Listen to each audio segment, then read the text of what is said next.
capítulo 15.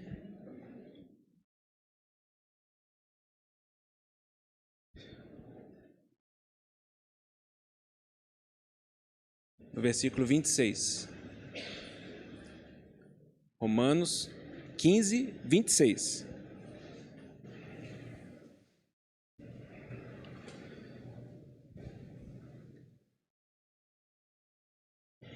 Como alguém já disse, talvez a gente poderia até mudar o nome lá no site e entre nós, né? Porque quase que não é um estudo sobre o livro de Romanos que nós fazemos ao longo desses 10 anos, né? O que nós fazemos aqui são meditações, revelações, entendimentos em que nós usamos o livro de Romanos como pano de fundo. E eu gostaria de propor para os irmãos, agora vai ser uma série de reuniões, se o Senhor permitir, não sei quantas, já prepara o estômago dos irmãos aí, para falarmos sobre dinheiro. Então, aqui em Romanos 15, versículo 26, queria só pegar essa expressão, porque aprouve a Macedônia e a Acaia levantar uma coleta em benefícios dos pobres dentre os santos que vivem em Jerusalém. Coleta de ofertas para serem entregues aos pobres entre os santos. Esse assunto, como qualquer irmão que já estudou isso e viu irmãos compartilhando, sabem que esse assunto é um assunto que nós temos muito conteúdo. Talvez você possa até pensar o contrário, né? Que dinheiro é um assunto pouco interessante nas Escrituras, mas é exatamente o contrário. Tanto no Velho Testamento como no Novo, nós temos muita informação e muita instrução sobre isso. Talvez seja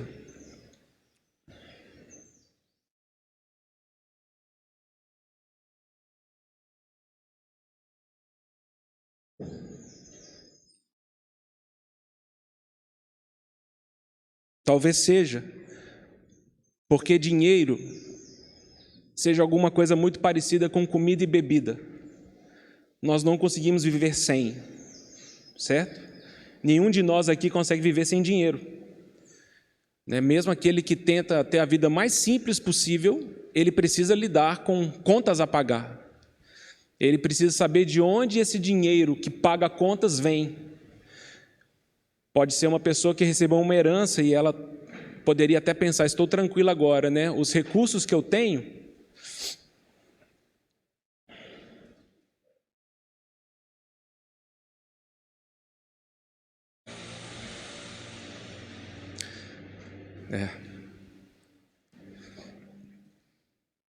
os recursos que eu tenho conseguem me dar provisão para a vida toda. Pode ser que a gente não consiga perceber, obrigado, Vico, é que essa questão é uma questão tão séria, porque ao lidar com contas a pagar, ao lidar com o tempo que nós investimos para trabalhar, ao lidar com os recursos que recebemos nessa terra, todas essas coisas têm uma ordem de grandeza e de influência sobre as nossas decisões. Nós não conseguimos viver sem dinheiro, certo? Nenhum de nós. Mesmo aquele que quer viver de uma forma mais simples numa zona rural, ele vai ter que comprar um terreno, ele vai ter que pagar uma luz, ele vai ter que pagar adubo para poder ter uma lavoura, para poder ter seu alimento para sua subsistência. Dinheiro é alguma coisa que sempre nos influencia, sempre, todos nós aqui, independente se você é muito pobre, se você é muito rico, todos nós temos que lidar com dinheiro. E é uma questão que está desde o início lá de Gênesis, quando o Senhor fala, do suor do teu rosto comerás o teu pão. E nós temos esse princípio que flerta e influencia nosso coração o tempo todo. É igual comer, beber. Nós precisamos comer para viver, nós precisamos beber para viver. Nenhum de nós aqui pode viver sem comer e sem beber e sem dinheiro. Muitas outras coisas, ou talvez quase todas, nós podemos viver sem. Nós podemos viver sem sexo, nós podemos viver sem outras influências que podem trabalhar nossa carne.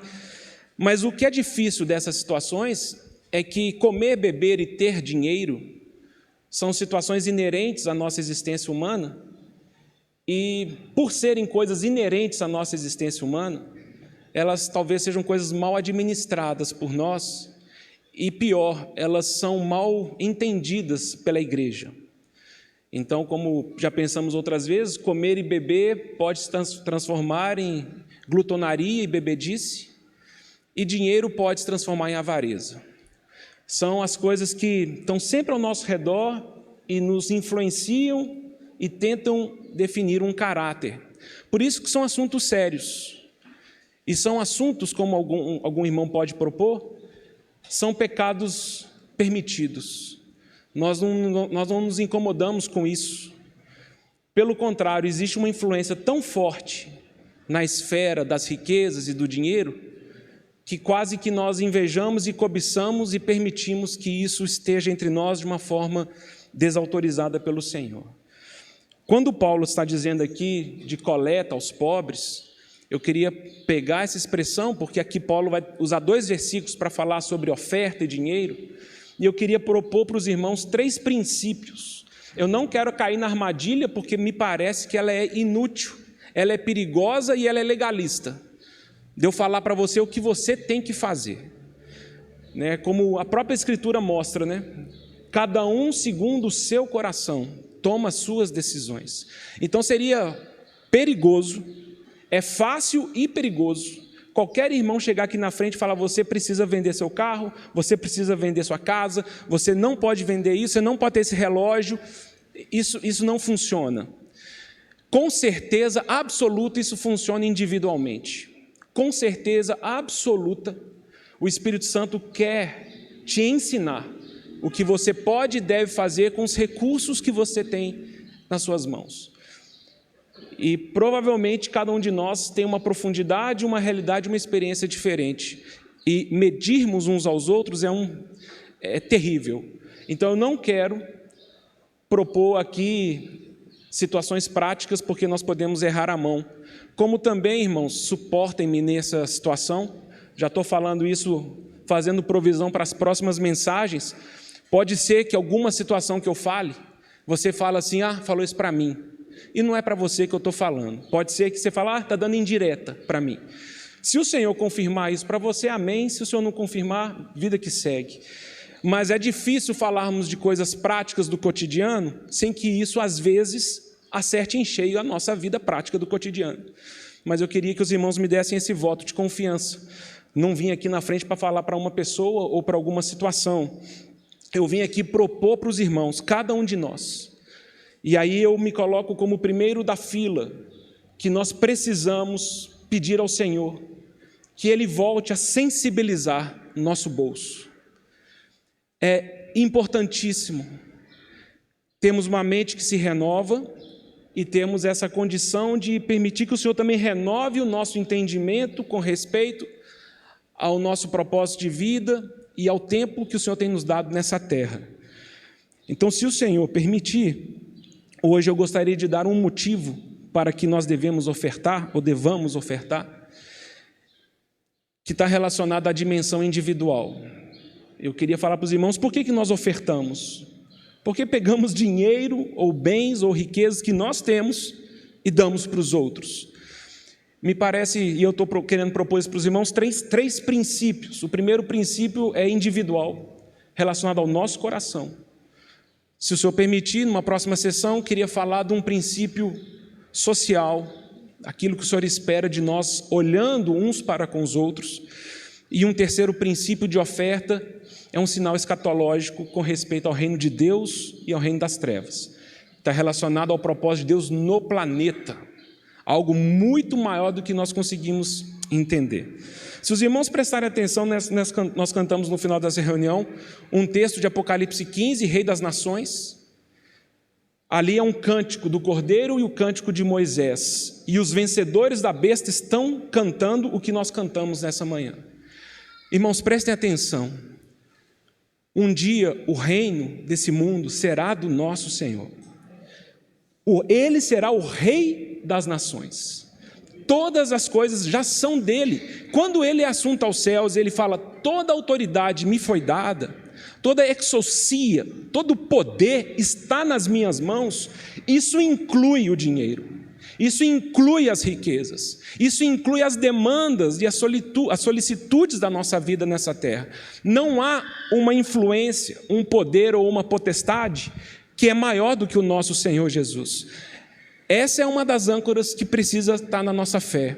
Não há nada, não há ninguém maior que o nosso Senhor.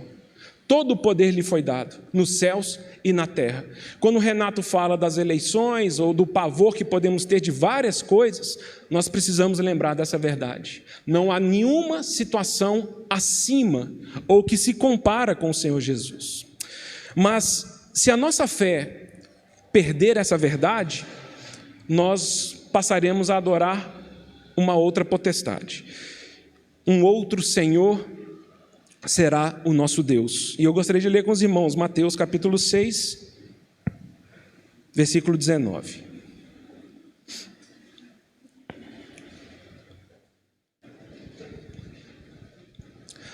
Palavras do Senhor Jesus. Palavras do Senhor Jesus. Difícil de negociar, difícil de sermos parciais. Não acumuleis para vós outros tesouros sobre a terra. Não acumuleis tesouros sobre a terra. Por quê? Porque aqui vai passar. Porque a traça e a ferrugem vão corroer. Aqui é um ambiente em que os ladrões escavam e roubam. Então o que nós devemos fazer? Nós devemos ajuntar tesouros no céu. Porque lá traça e ferrugem não corrói, ladrões não escavam e não roubam. Porque, versículo 21, porque onde está o teu tesouro, aí estará também o teu coração. São os olhos a lâmpada do corpo. Se os teus olhos forem bons, todo o teu corpo será luminoso. Se, porém, os teus olhos forem maus, todo o teu corpo estará em trevas. Portanto, caso a luz que em ti há sejam trevas, que grandes trevas serão. Ninguém pode servir a dois senhores. Ninguém pode servir a dois senhores. Porque ou há de aborrecer-se de um e amar ao outro, ou se devotará a um e desprezará o outro. Não podeis servir a Deus e a Mamon. Senhor, mais uma vez nós nos aproximamos de Ti. Temos tido essa experiência ao longo da nossa vida, Senhor. As palavras e o conhecimento humano não podem nos transformar. Mas aquilo que é revelado por Ti muda a nossa vida, Senhor. E queremos ser esses bem-aventurados, onde não é sangue nem carne que nos revelam a verdade, mas é o Teu Espírito. Por isso, Senhor, vem impressionar e falar aos nossos corações, enquanto abrimos Tua palavra e somos alimentados pela Tua graça e Teu Evangelho. É o que nós te pedimos, Pai, em nome do nosso Senhor Jesus.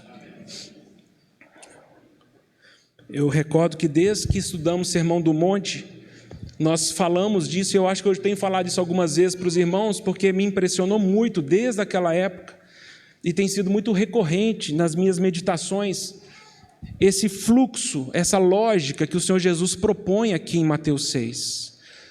Eu vou começar fazendo a logística ao reverso, vou começar da ponta, vou começar de trás para frente. Porque se nós não somos o que falamos, nós somos o que fazemos, é muito importante percebermos quem ou para quem servimos. A quem eu sirvo? E aí não é de boca, é aonde que eu empreendo a minha energia, como que eu tomo as minhas decisões, aonde coloco a minha esperança. Eu acordo amanhã esperando o quê? Desejando o quê? Eu trabalho esperando quais frutos? E o Senhor aqui está falando, não podeis servir a dois senhores. É impossível. Então nós temos que recuar um pouco e vamos perceber que o nosso serviço é uma resposta à nossa visão.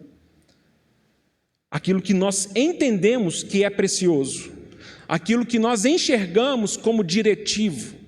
Aquilo que nós vemos como um caminho para contentamento, felicidade, paz, prosperidade, segurança. Minha visão. Cuidado, Porque se os teus olhos, que são a lâmpada do seu corpo, forem trevas, que grandes trevas serão. Se eu enxergo errado, eu andarei por caminhos errados. Se a minha visão, se eu estou achando, eu pego meu carro e eu estou querendo ir para o Rio de Janeiro e eu estou na estrada para São Paulo, puxa vida, que desperdício de tempo que eu estou correndo, andando numa direção que não vai me levar para o lugar que eu acho que vai me levar. E a minha visão, ela é definida pelo meu coração. Onde está o teu tesouro, aí está o teu coração. É o núcleo de onde, se você me pegar, e se fosse possível, abrir o Pablo, ou qualquer um de nós, e se fosse possível abrir e vermos a alma, nossa alma tem várias camadas de coisas mais importantes e menos importantes. E aí nós vamos chegar num núcleo ali. Se você pudesse pegar a alma de uma pessoa, e nós vamos tirando. Tirei o carro, tirei o esporte, tirei os filhos, tirei a família, tirei a esposa, tirei... O que vai ficando naquele núcleo? Onde está o teu coração? Ali é o teu tesouro. É aquilo que define você. Então, voltando agora, tirando essa logística ao revés, o que o Senhor Jesus está dizendo é: aquilo que é importante para o seu coração vai definir a forma como você enxerga a vida. E a forma como você enxerga a vida te conduzirá, te impulsionará a fazer o que você faz. Então você não é o que você fala, você é o que você faz. É muito importante sermos sinceros a respeito disso. E o que o Senhor Jesus está dizendo sobre esse contexto, e, irmãos, é muito sério que nós meditemos nisso que o Senhor Jesus está dizendo. Porque aqui o Senhor, Ele está colocando no mesmo nível como um ser ou uma mente capaz de nos definir as riquezas. No mesmo nível de Deus. O Senhor Jesus aqui não está usando uma retórica. O Senhor Jesus não está dizendo de alguma coisa que é material e física. E nós precisamos fazer essa distinção. Nós não estamos falando aqui de dinheiro, cédula, moeda, porque podemos então concluir equivocadamente que seria até um pecado você ganhar dinheiro. E você tem, a gente já brincou outras vezes isso, o seu chefe te procura e fala assim: você vai ter um aumento de salário e o seu salário vai ser dobrado. Quase você pode voltar para sua casa e pedir perdão a Deus por isso. Porque nós achamos que o dinheiro é o problema. Achamos que receber dinheiro é um problema. Uma herança, um empreendimento, uma empresa que deu certo, e nós falamos: não, nós não podemos ter dinheiro. Aqui essa palavra no hebraico, mamon, é riquezas. Mas quando o Senhor ele fala das riquezas, e quando Ele coloca essa palavra competindo no nosso coração, na nossa visão e no nosso serviço com Deus, nós descobrimos que a Bíblia vai nos revelar que há uma potestade, há um principado sobre esse planeta, que administra e rege o dinheiro. O sistema financeiro está debaixo de uma mente, irmãos. O sistema financeiro está regido por Mamon, nome dado aqui pelo Senhor. E é muito importante que o povo de Deus, como peregrinos, eles não permitam a influência dessa potestade nas suas decisões, invadindo o seu coração, transformando a sua visão e definindo o nosso serviço, definindo o final da nossa história. O que o Senhor Jesus está dizendo aqui é que existe uma ordem espiritual, há uma influência espiritual. Quando o Vico fala nos avisos da verdade espiritual, é porque o que o Senhor Jesus está dizendo é que você não deve se enganar. Por trás das riquezas há uma força espiritual. Essa força espiritual é capaz, da mesma forma que o Senhor Deus é capaz, essa força espiritual é capaz de nos modelar e definir nossa história. Ela como qualquer Deus, nós temos o próprio Senhor Deus, nosso Deus de D maiúsculo, que nós cremos que é o único e verdadeiro Deus. Mas toda outra força que existe nessa terra, que as Escrituras chamam de principados, potestades e dominadores dos ares, eles têm algumas características nele. Eles são capazes de te oferecer benefícios. Eles são capazes de te oferecer vantagens. É claro que nisso há uma contraposição. Em troca disso, eu te dou isso. Esse é um princípio espiritual que nem o Senhor Deus escapa dele. Para que você tome posse das bênçãos de Deus, existem requisitos e existem algumas coisas que o Senhor exige de nós. Louvado seja Deus, porque não tem nada na dimensão natural. O Senhor Deus não trabalha com dinheiro. Quem trabalha com dinheiro é Mamon. Mas o Senhor Jesus fala: tomai o meu jugo, aprendei de mim. Você quer ser manso e humilde? Você quer alívio para a sua alma? Toma o meu jugo. Há um jugo de Deus. Há um clamor de Deus para falar: eu tenho essas coisas para te oferecer, mas você vai ter que abrir mão dessas coisas. E Mamon faz isso conosco também. O que o Senhor Jesus está mostrando aqui é que há uma mente que controla esse mundo, irmãos. Nós somos capazes de perder amizades, somos capazes de sermos inimigos dos nossos pais, de irmãos de sangue. Nós nos dividimos por causa de dinheiro. E isso não é o dinheiro cédula, isso é uma mente. É uma mente que ganha o nosso coração e ele começa a nos definir como seres humanos. Ele começa a gerar medo do futuro. Ele tem poder para gerar ansiedade. E ele nos oferece uma falsa segurança. Porque você vê o seu extrato bancário e você acha que o seu futuro está garantido. Ele é aquele que consegue tirar nosso sono de noite. Ele consegue nos deprimir. Ele consegue nos oprimir. Ele consegue falar para onde você vai morar, o que você vai fazer, o seu tempo de vida. Ele define essas coisas. Então nós precisamos falar: Senhor, eu quero rever a minha visão, eu quero rever meu coração. E se você tem dificuldade de avaliar isso, veja o seu serviço, veja as suas obras. Não é tão difícil para nós. Veja o que você faz, veja o tempo que você gasta nas coisas. Aí tem o conselho de Provérbios 23, versículo 4 e 5, quando o Provérbios fala assim: não te fatigues para se tornar rico, não ponha nisso a tua inteligência. Por que você vai investir numa coisa que nada é? Porque as riquezas, elas farão asas como águias. E essa começa a ser a lógica.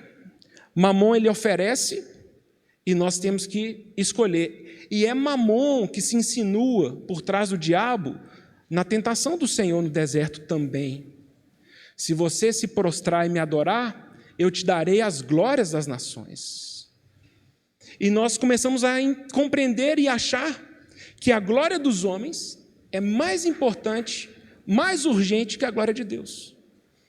E nos tornamos escravos do status social, das demandas sociais, das exigências desse mundo. Porque, irmãos, é inegável.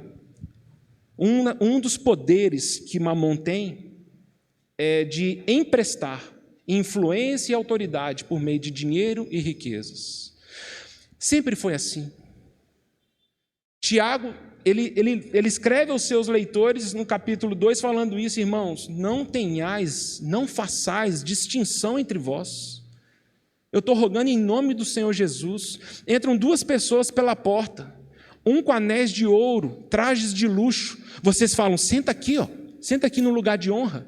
E entra um pobre andrajoso, vocês ignoram ele.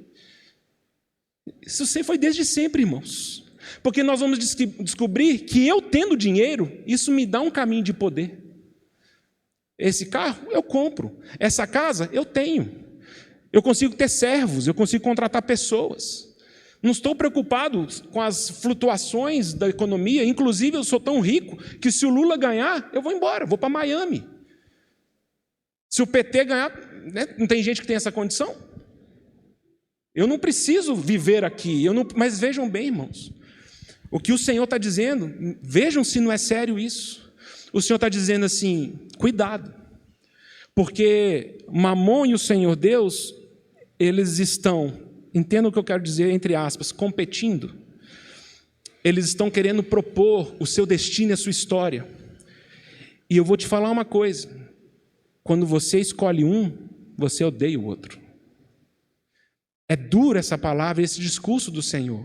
O Senhor não está dizendo que as riquezas podem ser neutras. O que o Senhor está dizendo é que quando você ama um, você odeia o outro. Não podeis servir a dois senhores. Ou vocês se devotam a um e servem o outro, e desprezam o outro, ou vocês amam um e odeiam ao outro.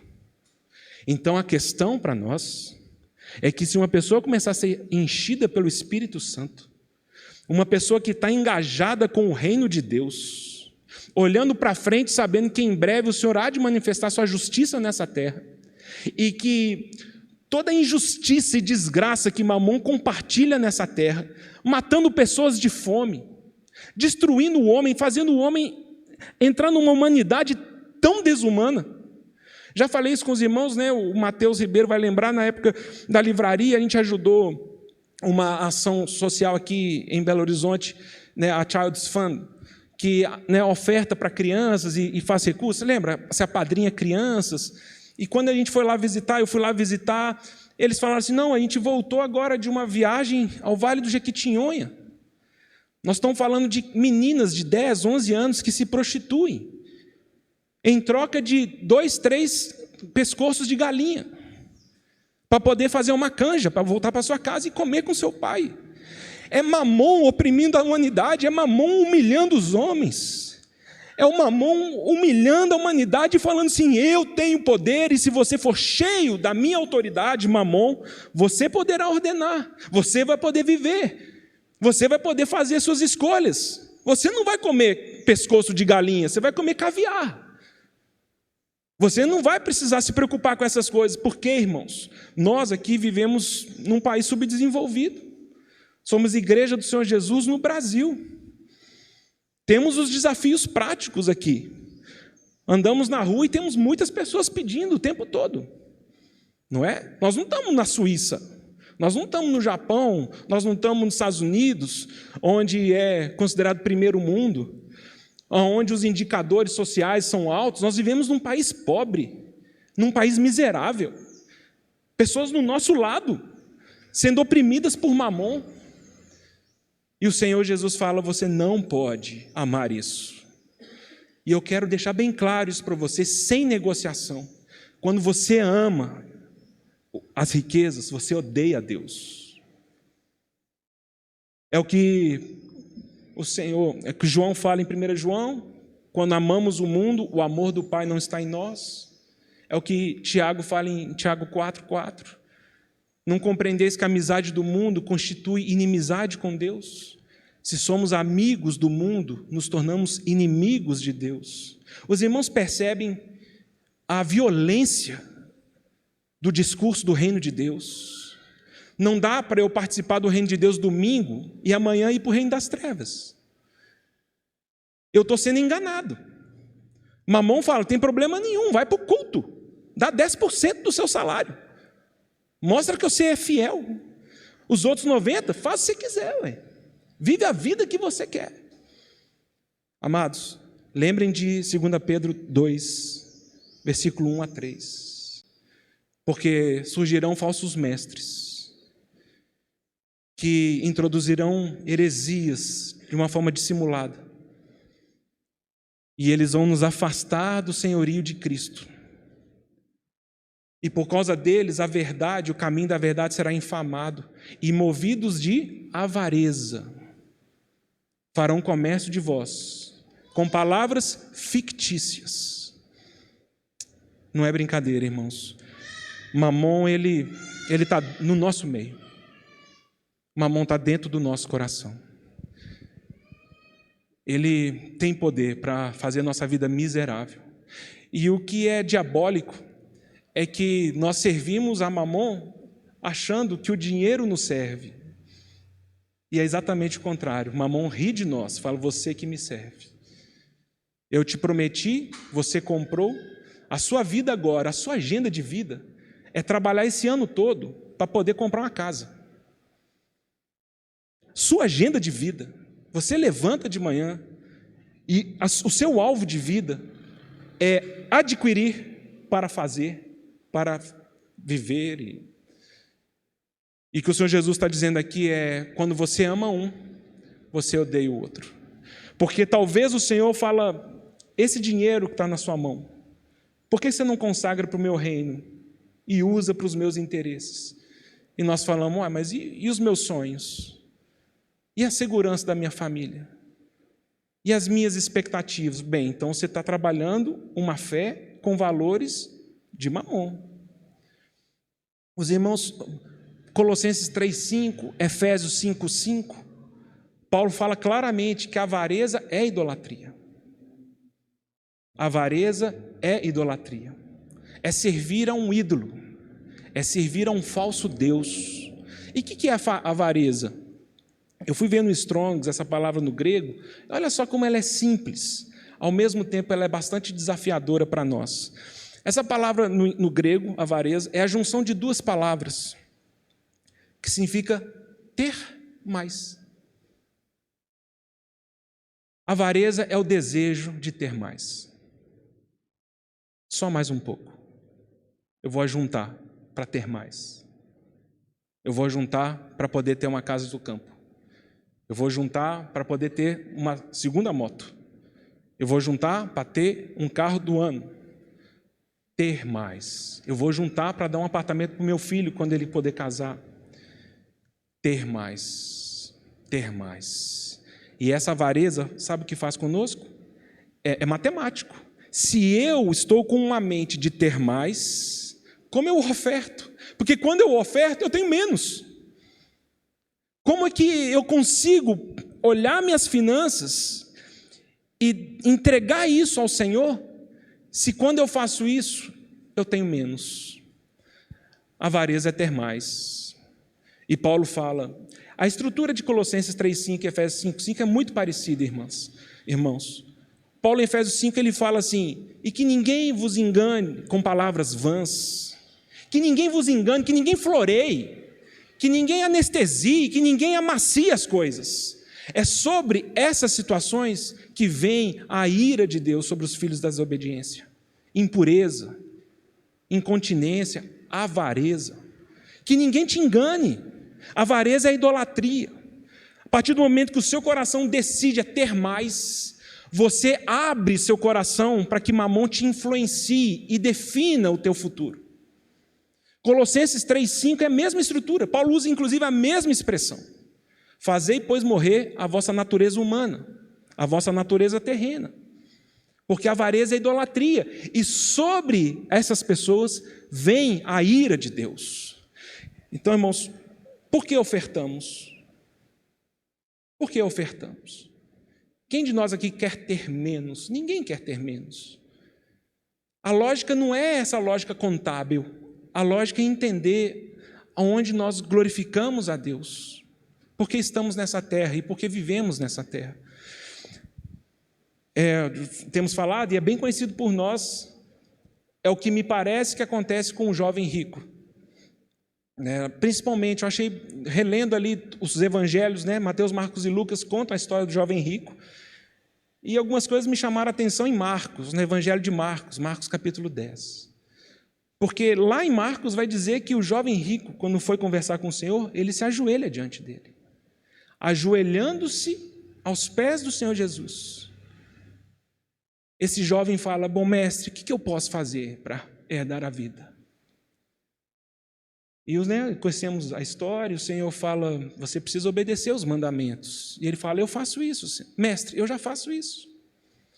Eu honro meus pais, eu não roubo de ninguém, eu obedeço todos os mandamentos. E em Marcos tem essa expressão tão bonita, que o Senhor olha para ele e fala, e fitando os seus olhos, Jesus o amou. Porque talvez o Senhor olhe para o meu coração e para o seu coração e nos ama e fala, você precisa se libertar de Mamon. Você precisa não confiar nas riquezas. Você precisa escolher o meu reino. Seja salvo plenamente. Você confia suas emoções no dinheiro e na sua conta corrente, no seu emprego.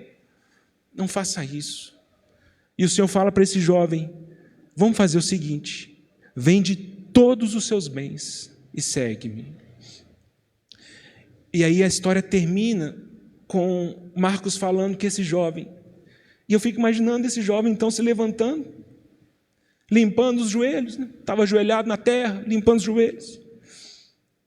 Jesus, se for isso eu não quero. Porque Marcos fala, então ele entristecido se retirou. E a nossa história pode ser essa, irmãos. Nós nos aproximamos do Senhor, nos ajoelhamos com sinceridade. Falamos que Ele é o nosso Deus. Oramos querendo que Ele seja o nosso universo. E Ele fala, então eu quero te libertar do poder das riquezas, do amor às riquezas, da sua confiança ao dinheiro. Entrega tudo isso nas minhas mãos. E nós falamos, está doido? Não tem jeito. E nós criamos narrativas, e nós construímos histórias para nós comprarmos elas, para tentarmos explicar, porque nós não podemos dar um passo de fé em direção a uma consagração absoluta ao Senhor. Tão bonito, né, irmãos, a estrutura de Lucas, porque Lucas também conta a história do jovem rico. Os seus discípulos ficam impressionados porque o Senhor fala quão difícil é um rico entrar no reino dos céus, porque eles confiam nas riquezas. E aí nós temos o versículo 27 de Lucas 18, que aí os discípulos falam assim, Senhor, então, aquela história, né? É mais fácil um camelo passar pela porta de uma agulha do que um rico entrar no reino dos céus, reino de Deus. E os discípulos falam, Senhor, então não tem jeito. Aí nós temos o versículo 27. O impossível para os homens é possível para Deus. E aí chegamos em Lucas 19 e temos a história de Zaqueu. Aquele que, ao estar comendo com o Senhor, ele fala, Senhor, eu decido dar metade de tudo que eu tenho aos pobres e restituir 4 vezes todos aqueles que eu defraudei. E o Senhor fala, hoje houve salvação nessa casa. Porque o Senhor não está querendo seu dinheiro, entenda isso. Ele quer seu coração. O Senhor não está preocupado com os meus 10% de salário. O Senhor quer meu coração. E se o meu coração pertencer a Mamon, toda oferta que eu dou, todo dízimo que eu dou, todo o dinheiro que eu dou, Mamon, ele ainda fala assim, parabéns, você é um rapaz diferenciado. Mas o Senhor olha para mim e fala, não é isso. Você não está experimentando a minha salvação, porque você está confiando no seu trabalho, nas suas riquezas, o seu futuro, você confia nas coisas dessa vida, nas coisas dessa terra. Irmãos, avareza é ter mais. Por isso que também o Senhor em Marcos, ele vai dizer que nós temos que tomar cuidado com tudo aquilo que contamina o homem. E o que contamina o homem não é o que sai, é o que está no coração. E na relação que o Senhor Jesus fala em Marcos, uma das coisas que ele fala é a avareza, é o desejo de ter mais. Eu queria tentar pontuar para os irmãos. Primeira coisa que eu tentei dizer para os irmãos, existe uma potestade que domina esse planeta e ele administra o sistema financeiro e os recursos dessa vida. Ele está a serviço de Satanás. Nós vemos isso lá em Apocalipse 13. Chegará um dia, e parece que não vai demorar, que todo mundo nessa terra só compra, só vende e só vive, se ele se permitir adorar a besta e a sua imagem. Mamon, vai chegar um momento que Mamon ele vai se curvar diante do dragão e vai entregar as riquezas e o dinheiro desse mundo e falará, está aqui, dragão. Então, irmãos, prestem atenção. Os selos e as trombetas, se quando um meteoro cair aqui em Belo Horizonte e destruir nossas casas, e qualquer tragédia econômica que pode estar vindo em breve, fazer com que a sua empresa quebre, você seja desempregado, veja bem, irmãos, o que o Senhor está tentando nos mostrar é que nossa confiança não está nessas coisas. Inclusive, o Senhor tem deixado claro isso na Bíblia. O que me dá medo, e eu peço para o Senhor ter misericórdia de mim, porque essa palavra de Pedro que eu mencionei para os irmãos, movidos de avareza, falarão palavras fictícias. Pedro fala, e muitos seguirão esses ensinos. Tudo profetizado nas Escrituras, irmãos. Tudo profetizado. Não tem nada na Bíblia que o que está acontecendo hoje a gente fala, nossa, isso aí é uma surpresa. Não, não é. O Senhor já deixou para a gente. Palavras fictícias que nos engodam, nos enganam e nos afastam do senhorio de Cristo. Não podeis servir a dois senhores. Ou você ama um e odeia outro, você se devota a um e adora o outro. Queria ler com os irmãos Lucas 12.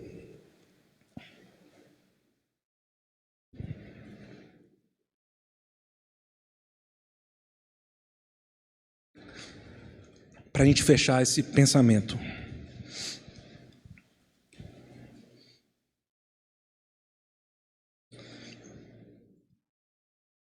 Onde os irmãos acham que o dinheiro, ou as riquezas, ou o mamon perde completamente seu poder? Em que tipo de sociedade ou em que tipo de ambiente dinheiro não tem valor? Alguém quer sugerir?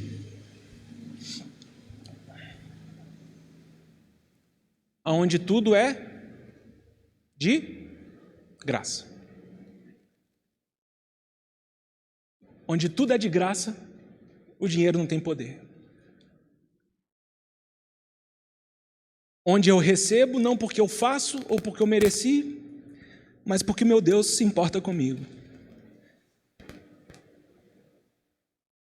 E é no ambiente da graça que Mamon é destronado. É no ambiente da graça que Mamon não tem poder. Quando nós mencionamos essas influências, um coração que oferta, ele está dizendo, Mamon, seu maldito, o meu futuro, a minha vida, os meus filhos, a minha saúde, o meu destino, não está nas suas mãos. Por isso que o Senhor, Ele vai falar, longe de vós toda avareza, todo o desejo de ter mais. O acúmulo de riquezas funciona em nós como energia potencial. Os irmãos lembram isso de física? Eu não lembro quase nada, né? Vou falar alguma coisa errada aqui. Mas a energia potencial é uma energia armazenada, que ela pode ser desprendida, ela está armazenada uma energia nela. Por isso, lembra da energia potencial na fórmula da altura? Então, quanto mais alto tiver um objeto, a energia potencial dela é maior. Por quê? Quanto mais alta ela está no chão, mais energia ela tem, e quando ela tiver o efeito da massa e gravidade, maior é a energia potencial disso. Uma coisa é eu deixar cair 1 quilo aqui meio metro do chão. Outra coisa é deixar cair 1 quilo do telhado. Outra coisa é 1 quilo da atmosfera. Quanto mais alto, mais energia potencial tem aquilo. O risco que temos é que quanto mais acumulamos recursos, isso vai se tornando uma energia potencial, em que Mamon, ele fala para a gente confiar nisso, e nós começamos a não agradecer o pão de cada dia, porque afinal de contas eu não preciso agradecer o pão de hoje, porque eu já trabalhei e fiz por merecer. E eu não tenho só o pão de cada dia, eu posso ter uma padaria, se eu quiser. É por isso que Tiago fala tão bonito isso, né? Deus escolheu os pobres desse mundo para serem ricos da fé. Deus escolheu aqueles que, quando vão comer um pedaço de pão, falam, Senhor, é o Senhor que me deu. Não é Mamon, não é meu braço, não é meu diploma, é o Senhor que me dá. E isso é um coração humilde. Um coração enriquecido, um coração vaidoso, ele não passa por isso. E quando o Senhor ele nos leva para a graça dele e para o império dele, nós falamos tantas vezes, né? Temos que ter a mente de Cristo, o nosso destino é sermos iguais ao Senhor Jesus. Então o Senhor nos tirou do império das trevas, onde um dos seus príncipes é Mamon, e ele nos transportou para o império do reino do Filho do seu amor. E nós descobrimos, igual 2 Coríntios 8:9 fala, é que nós conhecemos a graça de nosso Senhor Jesus, que sendo rico, se fez pobre por amor de nós, para nos tornarmos ricos. Essa é a direção da graça e do reino de Deus. É um Deus que era rico, se fez pobre para abençoar o outro, para enriquecer o outro. O que eu tenho eu te dou para que você também desfrute das coisas que me pertencem. Veja se isso não pode ser uma afronta ao nosso Senhor. Somos salvos, somos levados para o seu reino, onde recebemos tudo de graça, onde o nosso mestre, o nosso rei se empobreceu para nos enriquecer, e agora eu vivo para mim. Eu ajunto para mim, eu me enriqueço. Não, você está desrespeitando um dos princípios do reino de Deus. Por isso, irmãos, quando você ama as riquezas, você odeia a Deus. Por isso que quando você adora as riquezas, você se afasta de Deus. Porque o Senhor te convida para um reino onde o nosso Senhor, a nossa referência, Ele quer te empobrecer e te esvaziar das coisas naturais dessa terra para você abençoar os outros e assim você se enriquecer das bênçãos espirituais e celestiais. Não ajunte tesouros na terra, ajunte tesouros no céu. Não é interessante quando lemos, por exemplo, Atos 2:45, Atos 4:34 e 35, porque nós mencionamos a igreja primitiva como uma referência para nós, a descida do Espírito Santo, a manifestação dos dons, dos milagres, aquela igreja viva, aquela igreja servindo ao Senhor. Não é digno de nota a Bíblia mencionar que as pessoas então vendiam suas casas, vendiam seus bens, vendiam as suas propriedades e nada faltava entre os irmãos, tudo lhes era comum.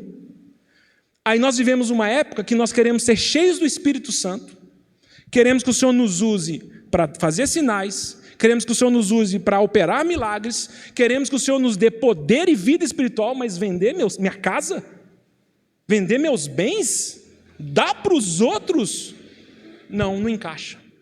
Mas, irmãos, no reino de Deus, um homem cheio do Espírito Santo, uma pessoa cheia do Espírito Santo, que tem a mente do Senhor, ela anda nessa terra, se empobrecendo para enriquecer outros. Isso é vida cristã, irmãos. E quando eu ajunto para mim, eu estou profanando o reino do Senhor e o caráter dele, porque ele não é assim. Lembra quando nós falamos daquela mensagem de corações abertos? João não faz essa pergunta? Se você vê seu irmão passando necessidade, você tem com que ajudar e fecha o coração, como o amor de Deus pode permanecer em você? Mas se nós fazemos um pacto de idolatria, porque a avareza é idolatria, se nós fazemos um pacto de idolatria aqui, e ninguém incomoda ninguém, com palavras desconfortáveis, e nós fazemos um pacto de servirmos a Mamon durante a nossa semana, sendo que domingo a gente vem aqui e canta para o Senhor ser o nosso universo, está tudo certo. É por isso que eu já falei que os irmãos, me impressiona muito isso em Apocalipse 11, a cidade em que o nosso Senhor Jesus foi morto. Qual que é a cidade? Jerusalém. Mas que espiritualmente chama-se Egito. Porque uma coisa é o que eu falo e uma coisa que você vê externamente, outra coisa é que eu sou espiritual. Que o Senhor nos livre de, ao longo da nossa semana, espiritualmente, a gente não cante: a minha fé e o meu amor estão firmados nas riquezas. Em nada ponho a minha fé, senão nas riquezas. Em nada ponho o meu destino, senão no dinheiro que eu conquistei e eu consegui com o meu braço. O Senhor quer destruir isso, irmãos. E a oferta é a forma que nós temos de profanar Mamon. Ter menos Não ter a lógica do acúmulo, ter a lógica da distribuição é a forma que eu tenho de profanar Mamon na minha história. Mamon chega perto de mim, vem com o bafo dele, e eu falo: Mamon, o meu futuro está na mão do meu Deus. Tendo que comer, tendo que vestir, eu vou estar contente. Mas a lógica de Mamon é: tenha mais, você merece mais. E aí nós paramos de distribuir e começamos a acumular. Mas aí eu começo a odiar a Deus e odiar o seu reino. E no final da minha história eu vou ser mais conhecido pela minha profissão do que pelo meu ministério. Mais conhecido pelas coisas que eu acumulei do que as coisas que eu distribuí. Aqui em Lucas, e nosso tempo acabou, irmãos, nós não vamos ler o texto todo, eu convido os irmãos a lerem esse texto depois com muita atenção. Aqui, a partir do versículo 13 de Lucas 12, uma pessoa se aproxima do Senhor e fala: neste ponto, um homem que estava no meio da multidão falou ao Senhor Jesus: Mestre, ordena a meu irmão que reparta comigo a herança. Mas Jesus lhe respondeu: Homem, quem me constituiu juiz ou partidor entre vós? Então o Senhor Jesus recomendou: Tende cuidado e guardai-vos de todo e qualquer desejo de ter mais. Por quê? Porque a sua vida não consiste pelos bens que você tem. Você não vai encontrar vida nessas coisas. Irmãos, atenção. Somos péssimos observadores da vida. Se Mamon tivesse poder de dar vida plena, não teria rico em depressão, não teria rico suicidando, não teria rico vazio, não teria rico em depressão, não teria. Irmãos, não se enganem, não aceite as mentiras de Mamon. O Senhor está falando assim: a vida de um ser humano não consiste nas coisas que ele tem. Aí eu falo: não? E eu estou vivendo para ter coisa, eu estou vivendo para conquistar. E não é isso que vai acontecer na terceira semente da parábola do semeador?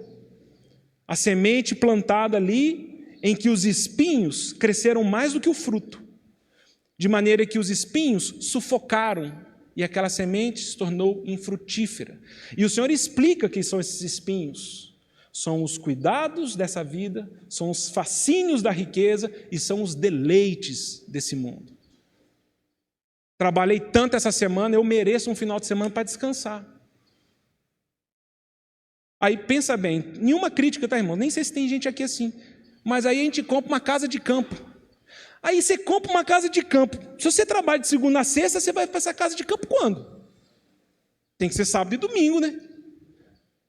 Aí você tem que parar de reunir, ué. E se você começar a vir na reunião e falar assim: não, mas eu gastei uma fortuna para ter uma casa no campo.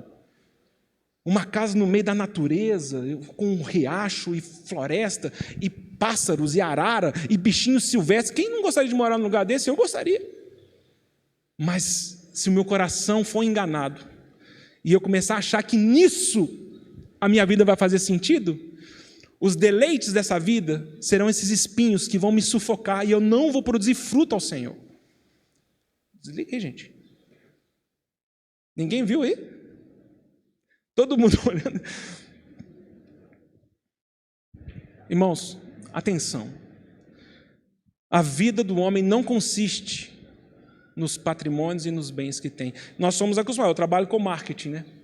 Então a gente sabe como funciona. Nós vamos trabalhar sempre duas coisas. Agora eu não estou trabalhando muito não, mas as propagandas mais violentas, as propagandas que gerem mais aderência e tomada de decisão, elas trabalham dois pilares: ganância e medo. Sempre é assim. Eu tomo decisões rápidas se você me provar que eu vou dançar se eu não tomar essa decisão. E eu tomo decisões rápidas se você me provar que a minha vida vai mudar e eu vou ser feliz e as coisas vão acontecer se eu tomar essa decisão. Ganância e medo. Os irmãos não têm essa sensação quando nós trazemos esse conceito de ganância e medo nas ofertas ao Senhor? Não é Mamon entrando nas assembleias santas? Eu estou dando por medo de Deus me castigar? Ou eu estou dando para Deus me abençoar? Não é Mamon nos influenciando? Porque são duas forças da mesma moeda. Não é que eu dou porque eu amo ao Senhor e amo o meu próximo. Não é porque eu dou porque eu tenho nojo do sistema financeiro e de Mamon. Eu dou porque eu tenho medo de Deus me castigar. O pneu do carro fura, falei, nossa, nesse mês eu não dei dízimo. Por isso. O carro bate, falei, o gafanhoto já está devorando. Eu não estou dando dinheiro para a casa do tesouro, as ações ali estão caindo. E alguém fala, e não é errado, porque é bíblico, quem dá ao pobre empresta a Deus, está lá em Provérbios. Não é errado, como o Ricardo nos lembrou ali de Coríntios, é Deus que te dá a semente para você plantar, produzir fruto e ter colheita, tudo é dele. Mas a lógica não é uma lógica em que Mamon se oferece. Eu dou a Deus para ganhar mais, porque Mamon continua me influenciando, Mamon continua me dominando, quando eu faço coisas para ter mais dinheiro, ou para não perder meu dinheiro. A oferta ao Senhor, ela é absolutamente espiritual, quando Ele abre os nossos olhos para entender o investimento que estamos fazendo, num testemunho que os anjos veem, e que de uma forma muito prática nós podemos fazer uns para os outros, e nós vamos descobrir naquele dia, que Deus, quem dá aos pobres, está emprestando a Deus. Nós vamos descobrir naquele dia o que significa acumular tesouros no céu. Eu fico bobo, irmãos. Até falei com o Ricardinho, peguei lá R$1.000, R$3.000, nem sei como que sobrou esse dinheiro para mim, peguei R$3.000, botei lá na ação, lá, o Ricardo foi me ensinar. Não quero isso para mim, não. Isso é cachaça. Todo dia vê, subiu, desceu, vou perder. Não quero isso, não. Eu não quero isso, viu, irmãos? E eu fico bobo com vocês, investidores, entendidos de dinheiro, que sabe o melhor caminho, o melhor dinheiro, e como eu não entendo como a gente fala, irmãos, investe no reino de Deus, é um galardão que ninguém vai te tomar, e por toda a eternidade você vai ter isso. Eu não entendo isso, porque a gente não tem essa lógica. Olhar para um irmão que está se dando, a gente fala assim, coitado dele, eu estou aqui ganhando meu dinheiro, não, coitado de mim, ele está certo. Vai chegar o dia que o Senhor vai revelar e essas pessoas serão coroadas e elas serão abençoadas por toda a eternidade e nós vamos falar por que eu retive, por que eu guardei. Eu estou adiantando aqui, mas, irmãos, o que vai acontecer conosco quando nós temos demais e quando nós guardamos? É invariável, irmãos. Anote isso. Isso escoa o desejo pela volta do Senhor. Anote isso. Um coração avarento não quer que o Senhor volte. Um coração avarento quer desfrutar das bênçãos que Ele granjeou para si. Um coração que não está voltado para o reino de Deus, não deseja que o Senhor desse reino volte. Porque esse coração está engajado com as coisas dessa vida. E não adianta falar e papetinha e fingir que ama e maranata, se nosso coração está envolvido, acumulando coisas nessa terra. Por quê? Porque isso está na dimensão espiritual. É espiritual, irmãos. Essas decisões definem quem nós somos espiritualmente. Então aqui, ó, o Senhor ele começa a responder, vamos ler só 2 textos aqui nesse trecho. O Senhor então ele fala, cuidado. Guardai-vos de todo e qualquer tipo de desejo de ter mais. E aí o Senhor propõe uma parábola. E ele vai dizer daquele rico, versículo 18, destruirei os meus celeiros, reconstruí-los-ei maiores, e aí recolherei todo o meu produto e todos os meus bens. Então direi à minha alma, esse rico falando, tens em depósito muitos bens para muitos anos, descansa, come, bebe e regala-te. É isso que a avareza faz conosco. Mas não é possível. Se eu tenho tanto dinheiro, eu tenho que comer o melhor dessa terra. Se eu tenho tanto dinheiro, eu tenho que sair de férias 40 dias por ano, conhecer os melhores lugares do mundo. Eu tenho dinheiro. Ele me dá isso. Ele me oferece isso. Posso ter a melhor roupa, melhor carro, eu posso ter tudo. Vou comer, vou beber e vou me regalar. Mas o Senhor continua a parábola. Mas Deus lhe disse, louco, esta noite te pedirão a tua alma, e o que tens preparado, para quem será? Nada dessa terra levaremos. Nada. Nada.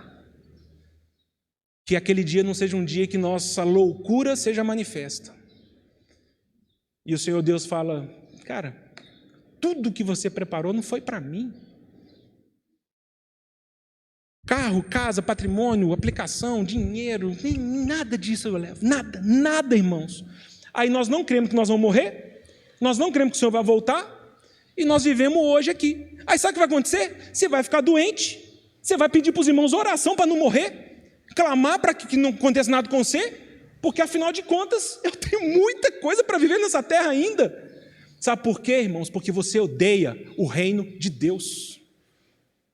E você ama as trevas. E aí nós nos tornamos cristãos nominais. Que o Senhor tenha misericórdia de nós. Que o Senhor tenha misericórdia de mim. Que eu esteja pronto aqui. Dando spoiler da música que os meninos vão ensaiar, eu já estou ensaiando. O hino lá que eles estão treinando aí. Enquanto Ele não me chamar, ou enquanto Ele não me buscar, em Cristo eu vou permanecer. E amanhã a gente tem essa coragem de falar: Senhor, eu ajuntei muito, é tudo teu. Nada para mamon, é tudo teu. E pode dar uma zebra, irmãos, do Senhor falar: é tudo meu? Então dá, vende e dá. Mas Senhor, e meus filhos? Então tá, sua confiança está nas riquezas. Lembrem-se, irmãos, que texto maravilhoso de Hebreus 13, versículos 5 e 6. Ali o escritor está falando: guardai-vos de toda avareza. Não tenha nenhum desejo de ter mais. Por quê? Porque Ele tem dito: de forma alguma te deixarei. Nunca, jamais te deixarei. Então, afirme com confiança: o Senhor é meu auxílio, nada temerei. Os irmãos percebem como ali a avareza está relacionada à confiança ao futuro? Irmãos, meditem nisso. O Senhor Jesus está falando: se você vier, o Vico falou isso nos avisos, de situações que, se o Senhor revelar para a gente, fala: nossa, o Senhor me surpreendeu. O Senhor me surpreendeu com uma paz que o dinheiro não dá. O Senhor me surpreendeu com uma vida que o dinheiro não pode me dar. Estou liberto dessas coisas. O Senhor Jesus está dizendo: não deseje ter mais, eu jamais te abandonarei, eu não te deixarei, eu sou a sua confiança, eu sou o seu auxílio, não tema seu futuro. E quando nós ofertamos e temos menos, de uma forma muito prática, nós estamos dando esse testemunho. A minha confiança não está nos bens que eu tenho. E eu tenho entendido que o dinheiro que o Senhor tem me dado é para que eu, como um administrador fiel do reino dele, use para profanar Mamon e glorificar Jesus Cristo. Porque quando você pega o seu dinheiro, cospe na cara de Mamon e fala: ô, sua desgraça, eu não vivo para você. E eu trabalhei essas horas, eu trabalhei essa semana para a glória do meu Senhor. E esse recurso que eu tenho é para proclamar à humanidade que Jesus Cristo é o Senhor e não Mamon. Por isso que Paulo fala em Efésios 4, trabalhai com as suas mãos para ter com que ajudar o outro. E me parece que é isso que vai idolatrizando o nosso coração e nossas famílias. Porque eu saio para trabalhar, aí meu filho de 3 anos, exemplo, né? Talvez a Kézia já tenha falado isso, mas a gente não faz isso. Aí o menino fala assim: mamãe, cadê papai? Papai saiu para ganhar dinheiro. Mamãe, vamos comprar isso aqui? Não, nós não temos dinheiro. Mamãe, podemos ir para a Disney? Vamos ver, se a gente tiver dinheiro, nós vamos. Que história é essa, irmãos? Aí nossos filhos crescem servindo a Mamon. Mamãe, onde foi papai? Papai foi trabalhar para a glória de Deus. Papai foi ser marceneiro para a glória de Deus. Papai foi pedreiro para a glória de Deus. Papai saiu de casa para a glória de Deus. E quem cuida da nossa casa é Deus. E quem dá comida no nosso prato é Deus. Porque olha para os passarinhos que estão voando aí. Olha para os lírios do campo. Se Deus cuida deles, muito mais nós. Ele é meu Pai celestial. E Ele me prometeu que jamais vai me desamparar. O desamparo que dá na nossa história é porque Deus não me deu uma Ferrari. O desamparo que dá na minha história é que as minhas ambições de ter mais, o Senhor fala, não, você vai sozinho. Isso aí eu não vou com você.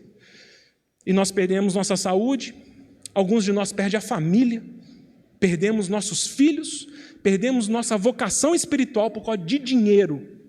Por causa de dinheiro. Aqui o Senhor vai falar no versículo 20, só relendo. Louco, esta noite te pedirão a tua alma, e o que tens preparado? Para quem será?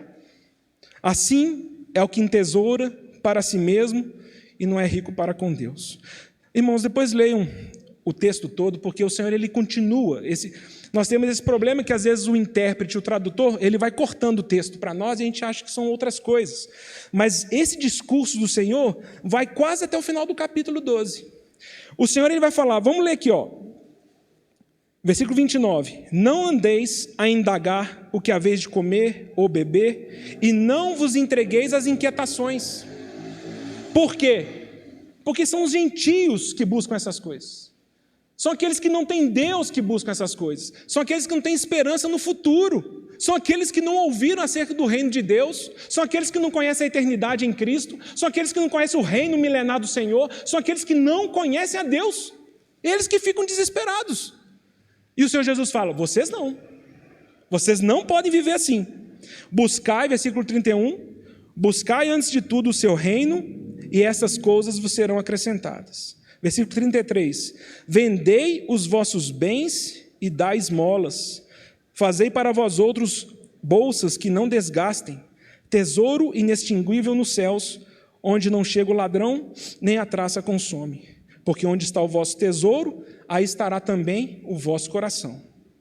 Uma forma do meu coração estar em Deus é ofertando.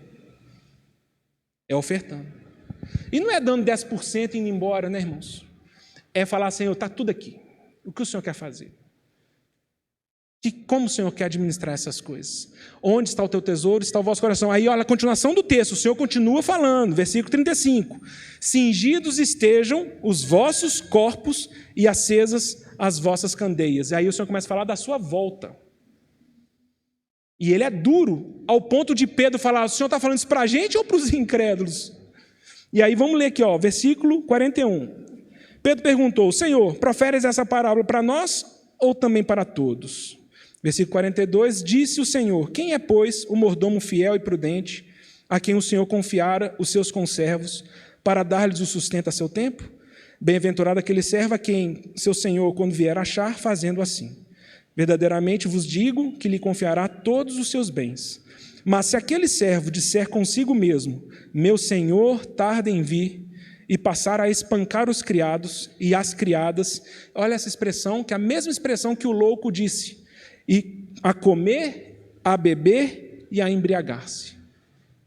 Virá o Senhor daquele servo em dia que não espera, e em hora que não sabe, e castigá-lo-á lançando a sorte com os infiéis. Os irmãos percebem que o Senhor lá na frente, lá antes ele fala, aquele que acumula bens, e ele fala, estou tranquilo, tenho muito, acumulei, eu estou garantido, vou comer, beber e me regalar. Aí o Senhor lá na frente ele fala, quem é o servo que o Senhor confiou bens para ele administrar de uma forma fiel? E ele, ao invés de fazer isso, começa a comer, beber e se regalar. Nosso problema não é comer, beber e se regalar. O nosso problema é quando nós vivemos para isso e o nosso coração está nessas coisas. Quando nós trabalhamos para poder ter situações para comer, beber e descansar. Aí nós temos a advertência do Senhor como os dias de Noé. Comiam, bebiam, davam-se em casamento, até o dia que o dilúvio veio. E sabe por que nós não conseguimos perceber essa presença do Senhor, esse desejo pela volta dele? Porque temos amado um outro reino, que é diametralmente oposto ao reino de Deus. Então nós somos essa mistura, né? um cristão hesitante, contraditório. Amamos muitas coisas do Senhor e amamos muitas coisas dessa terra. A má notícia para nós é que o Senhor falou, ok, isso não me serve. Você não tem realidade espiritual. Você está jogando sua vida fora. E eu vou voltar. Eu acho interessante essa expressão que Pedro usa, né, nesse 2 Pedro 2,3, quando ele fala assim, porque o juízo lavrado já os espera. O Senhor lavrou um juízo, irmãos. E parece que a gente não crê nisso. Eu falei aqui, né? Todo Deus, toda potestade, toda entidade, ela vai exigir adoração e nós podemos adorá-lo ou profaná-lo. Como que você profana o Senhor Deus? O Pai de nosso Senhor Jesus Cristo. Como que nós profanamos Ele? Pela incredulidade. Porque o meu justo vive pela fé. 4 vezes a Bíblia usa essa expressão. O meu justo vive pela fé. É para você viver pela fé. Não é para você viver no seu extrato bancário, não. Porque se você vive, eu estou confiando em Deus. Não está confiando. Você está confiando em Deus porque você tem dinheiro na conta. Meu justo vive pela fé. Sabe como você e eu profanamos Deus? Quando Deus fala as coisas dele, eu falo, não acredito. Eu sei, mas não creio.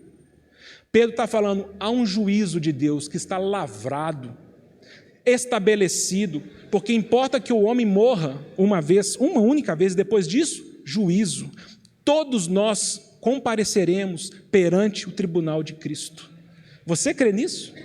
Eu creio nisso. Aí eu não sei como você imagina. Desculpa a informalidade.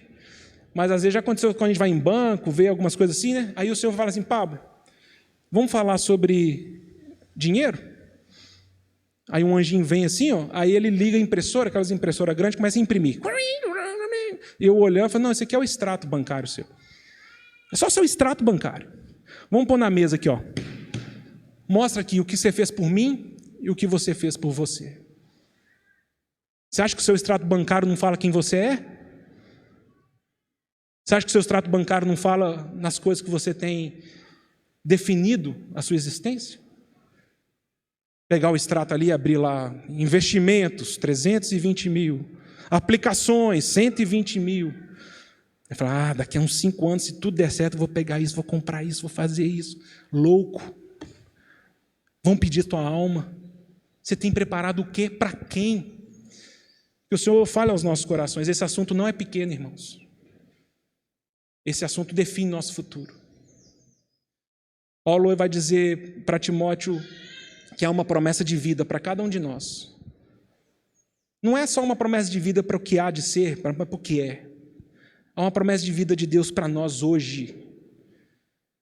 Ele fala isso em 1 Timóteo, ele fala isso em 2 Timóteo. Ele começa 2 Timóteo dizendo isso. Paulo, apóstolo de Cristo Jesus, em conformidade com a promessa da vida que há em Cristo Jesus. E Paulo ele vai dizer isso no final de 1 Timóteo 6, versículo 17. Timóteo, fala para os ricos, não confiem na instabilidade das riquezas. Não coloca seu coração nisso. Deus dá tudo que nós precisamos para o nosso aprazimento. Deus não é um Deus mau. Deus vai nos dar tudo que nós precisamos, irmãos, creia nisso. E aí ele vai falar assim, olha, fala para os ricos. E essa é uma boa relação para a gente considerar isso diante do Senhor. Que eles tenham a prática do bem, que eles sejam ricos de boas obras, generosos em dar, prontos para repartir. Que o Senhor fale ao nosso coração. Que sejamos assim, irmãos. Não é fazer o bem uma vez por ano, não. Nós somos pessoas que fazem o bem uma vez por mês, mas que o bem seja uma prática nossa. O tempo todo, a prática do bem. E quando nós precisamos repartir, sejamos sempre prontos. Sempre prontos. Prontos para repartir. O que eu tenho aqui, eu tenho, é nosso. E generosos a dar. Que triste, né? A gente fala isso às vezes brincando no passado, né? Ceia de amor, a gente compra Dolly e em casa a gente compra Coca-Cola. Generosos em dar, irmãos. Não, eu vou dar o melhor para os irmãos e não tem problema, eu posso ficar com o pior. E aí Paulo termina falando assim, por que fazendo isso? Eles vão tomar posse da verdadeira vida. Há uma promessa de vida para nós, irmãos. Creia nisso. Agora, amanhã, uma vida que explode com os valores da terra e das noções naturais. E a gente toma posse de uma vida que não se explica. E é uma loucura. Por quê? Porque a nossa mentalidade começa a ser, eu não preciso ter mais. Estou feliz com o que eu tenho. Ou o Senhor começa a falar, não, agora eu quero diminuir o que você tem. Aí o Senhor começa a tirar. Porque vendei os vossos bens, dai esmolas. Essa é a direção do Senhor. Eu não sei se os irmãos lembram, tem uma historinha que eles contam que numa região aí, numa ilha, os primitivos lá, sabe como que eles caçavam os macaquinhos? Eles falam que eles pegavam um coco, faziam um buraquinho e colocavam uma fruta, uma banana, que o macaquinho gostava muito. Aí colocava dentro do coco. Aí o macaquinho, ele enfiava a mãozinha dentro do buraquinho e pegava a banana. No que ele pegava a banana, ele não conseguia tirar mais sua mão do coco. Porque né, não dava mais espaço. Ele teria que soltar a banana e tirar a mãozinha para poder sair. E dessa forma ridícula, os homens vinham, pegavam esses macaquinhos, matavam esses macaquinhos, caçavam esses macaquinhos, porque os macaquinhos, eles não soltavam a banana. E eles tentavam fugir, eles tentavam correr, segurando a banana e tendo um coco na mão. Que a nossa história não seja assim, irmãos. Que o Senhor nos liberte das coisas que nós seguramos nessa vida, que estão prejudicando a nossa carreira. Alguém vai falar assim, Pablo, você quer me dizer que comprar um carro, comprar uma casa, trabalhar é pecado? Eu creio que não. Mas pode ser peso. Pode ser fardo. E não é isso que o escritor de Hebreus fala em Hebreus 12? Desembaraçando-nos de todo pecado e peso, que nos impede de completar a carreira. E o nosso coração começa a se inclinar pelos deleites do reino de Deus. E a nossa lógica começa a ser, Senhor, eu tenho esse dinheiro, quem eu posso abençoar? Como eu posso abençoar? Como eu posso praticar o bem? Como eu posso profanar Mamon e glorificar o teu santo nome? Né? Que o Senhor possa, em nome do Senhor Jesus, abrir nossos olhos, Senhor, e que nós não venhamos desperdiçar a nossa vida, e que teu Espírito Santo nos conduza a tomarmos posse da verdadeira vida. É o que nós pedimos em nome do Senhor Jesus.